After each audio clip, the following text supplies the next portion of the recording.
সীমান্তে জমিতে কাজ করতে গিয়ে বাংলাদেশিদের হাতে অপহৃত ভারতীয় যুবক। ঘটনায় চাঞ্চল্য ছড়ালো জলপাইগুড়ির রাজগঞ্জ ব্লকের কুকুরজান অঞ্চলের তসর মোহাম্মদ পাড়া এলাকার চাউলহাটি সীমান্তে। যুবকের নাম দীপঙ্কর গোপ। Introducing TrueBeam with Hypersight. First time in West Bengal and Northeast India. Fourth installation in India. Now at Hope and Heal Cancer Hospital, Siliguri. क्या आप माँ बनने का सपना देख रही हैं? एडवांस फर्टिलिटी केयर का अनुभव करें उस एक्सपर्ट टीम के साथ जिस पर परिवार भरोसा करते हैं, जहां होप बदलती है नई शुरुआत में। पेरेंटहुड की ओर अपना पहला कदम बढ़ाइए। New life fertility centre Siliguri. आपकी नई शुरुआत यहीं से होती है। স্থানীয় সূত্রে জানা গিয়েছে, শনিবার সকাল 10টা নাগাদ সীমান্তের গেট দিয়ে জিরো ল্যান্ডে নিজের জমিতে কাজ করতে যান দীপঙ্কর। অভিযোগ, কাঁটাতারের ওপারে থাকা নিজের চা বাগানে ওষুধ স্প্রে করার সময় বাংলাদেশের কয়েকজন তাকে আটক করে জোর করে ওপারে নিয়ে যায়। ঘটনার খবর ছড়িয়ে পড়তেই এলাকায় আতঙ্ক তৈরি হয়। এই ঘটনার নেপথ্যে কয়েকদিন আগে একটি ঘটনাকে ঘিরে বদলা তথ্য সামনে আসছে। জানা গিয়েছে, বাংলাদেশি এক বৃদ্ধা কয়েকদিন আগে ভারতে ঢুকে পড়লে তাকে বিএসএফ আটক করে। ওই বৃদ্ধাকে বাংলাদেশের হাতে তুলে দিলে দীপঙ্করকে ছাড়া হবে। যদিও এই দাবির সত্যতা যাচাই করা সম্ভব হয়নি। স্থানীয়দের দাবি, দীপঙ্করকে বাংলাদেশে নিয়ে যাওয়ার পর তার ভাইয়ের মোবাইলে ভিডিও কল করে তাকে দেখানো হয়েছে। এক স্থানীয় বাসিন্দা জানান, নিজের জমিতে কাজ করতে গিয়েছিলেন দীপঙ্কর। বাংলাদেশের কিছু লোক তাকে নিয়ে গেছে। প্রশাসন ও বিএসএফ তাকে ফেরানোর চেষ্টা করছে। খবর পেয়ে ঘটনাস্থলে পৌঁছয় রাজগঞ্জ থানার পুলিশ। চাউলহাটি বিএসএফ ক্যাম্পের আধিকারিকরাও পরিস্থিতির উপর নজর রাখছেন। জানা গেছে, দীপঙ্করকে ফিরিয়ে আনতে বিজিবির সঙ্গে যোগাযোগের চেষ্টা চলছে। প্রয়োজন হলে ফ্ল্যাগ মিটিং এর মাধ্যমেও বিষয়টি সমাধানের উদ্যোগ নেওয়া হতে পারে। মিস্ত্রি লাল গোপ আমার ছেলে, মানে ও সকালবেলা বাগানে গেছে তার কাটার রবিবারে। ওখান থেকে বাংলাদেশিরা ওকে ধরে নিয়ে গেছে। এখন অবস্থা তো দুই পক্ষে ফ্ল্যাগ মিটিং চলতেছে। কারণটা এটা, ওদের একজন 3 দিন না 4 দিন আগে তার কাটা মানে বেড়া কাটতে আসছিল ভোরবেলা। ওকে বিএসএফ ধরে নিয়ে আসছে, তারপর পুলিশের হাতে হ্যান্ড ওভার করছে।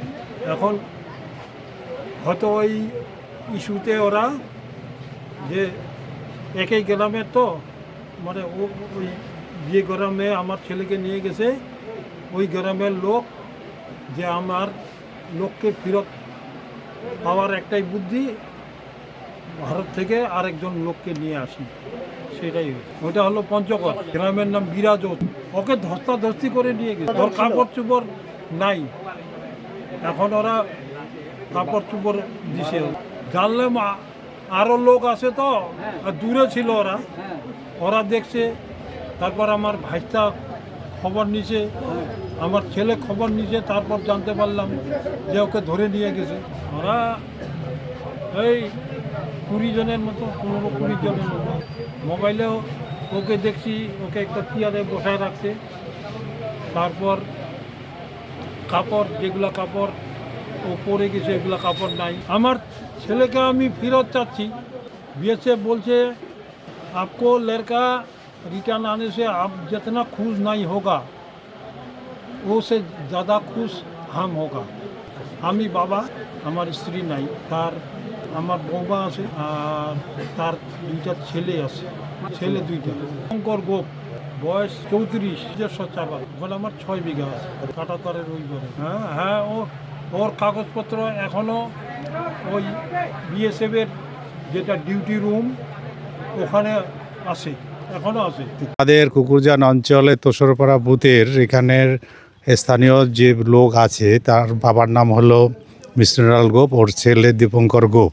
আজকে সকালবেলায় তাদের কাটাতারের ওখানে ওই পাশে চা বাগান আছে, এখানে বিএসএফের গেটে সরকারের নির্দেশ মতো যে কাগজপত্র জমা দিতে লাগে জমা দিয়ে সে স্প্রে করতে যায়। আনুমানিক বেলা 10টা, 10:30টার দিকে বাংলাদেশের কিছু দুষ্কৃতী লোক তাকে জোর জবরদস্তি বাংলাদেশে নিয়ে যায়। এখন অবস্থায় বাংলাদেশের মধ্যে সে মোটামুটি 10টা, 10:30টার ঘটনা, এখন 2টা বাজে, 2:30 বাজতেছে, 4 ঘন্টার বেশি হয়ে গেছে। এখন আমাদের প্রশাসনিক স্তরের পক্ষ থেকে এখানে আমাদের থানার আইসি আসছে, তার সাথে সাথে আমরা এমপি সাহেব, এমএলএ সাহেবকে জানানো হয়েছে আমাদের বিএসএফের যে বিভিন্ন দপ্তর তারা সেখানে জানাইছে। এখন জানি না কি হবে। গ্রামের লোক তো এই বিষয় নিয়ে খুব আতঙ্কিত, মানে খুব মর্মাহত এবং শোকের মধ্যে রয়েছে। না, এর আগে কোনোদিনও হয় নাই, এটাই ফার্স্ট। এমনি গরু টরু নিয়ে গেছে, কিন্তু মানুষকে অপহরণ করে নিয়ে গেছে এরকম কোনো নজির নেই। ওর নাম হলো দীপঙ্কর গোপ।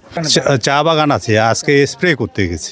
না, যেটা খবর পাওয়া গেছে যেখানে নিয়ে গেছে বাংলাদেশের মধ্যে, বাংলাদেশের লোকেরা তার ভাইয়ের মোবাইলে ভিডিও করে দেখাচ্ছে আর কি, তাকে কি পর্যায়ে রাখছে সেটাই দেখাচ্ছে। হ্যাঁ, অবশ্যই চেষ্টা করতেছে বিএসএফ এবং পুলিশ প্রশাসন উভয়পক্ষই চেষ্টা করতেছে। আমার নাম মন্টু বর্মন। হ্যাঁ, আমি ভারতীয় জনতা পার্টির জেলা কমিটির সদস্য। চাপাতির মালিকই নিজেরই বাগান। উনি মোটামুটি ট্যাঙ্কি মারতে বাংলাদেশের বর্ডারের সীমান্ত এলাকায় আমাদের ভারতের জমিতে গেছে। সেখান থেকে বাংলাদেশে কিছু দুষ্কৃতী এসে উনাকে নিয়ে গেছে, কীটনাশক ওষুধ দিতে গেছে। বাগানটা গেটের ওই পাশে পড়তেছে আমাদের, মানে এই বর্ডারের ওই পারে। হ্যাঁ, 10টার দিকে ঘটছিল। এখনও মোটামুটি তদন্ত চলতেছে। বিএসএফ বাহিনী আসছে, পুলিশ আসছে, পঞ্চায়েত প্রধান। পাশে কিছু লোক বর্ডারে অন্য বাগানের লোক কাজ করতে গেছিল, ওদের চোখের সামনে পড়ে গেছিল। তখন ওরা ওরা ওদেরকে মানে বাংলাদেশি এখন অবস্থা। ওরা এখন আমাদের ভারতের ছেলেটাকে দিতে যাচ্ছে না নাকি। পুলিশ প্রশাসন আছে, আমাদের বিএসএফ বাহিনী আছে, এরা এখন কি করতেছে। এখন ফ্ল্যাগ মিটিং হবে নাকি সঠিক এখনও জানা যাচ্ছে না, দেখি কি হয়। হ্যাঁ, দীপঙ্কর গোপ। হ্যাঁ, চশমপাড়া এলাকায় বাড়ি। উনি এখানে বাসস্থানে, ওর জন্মস্থানেই এখানে।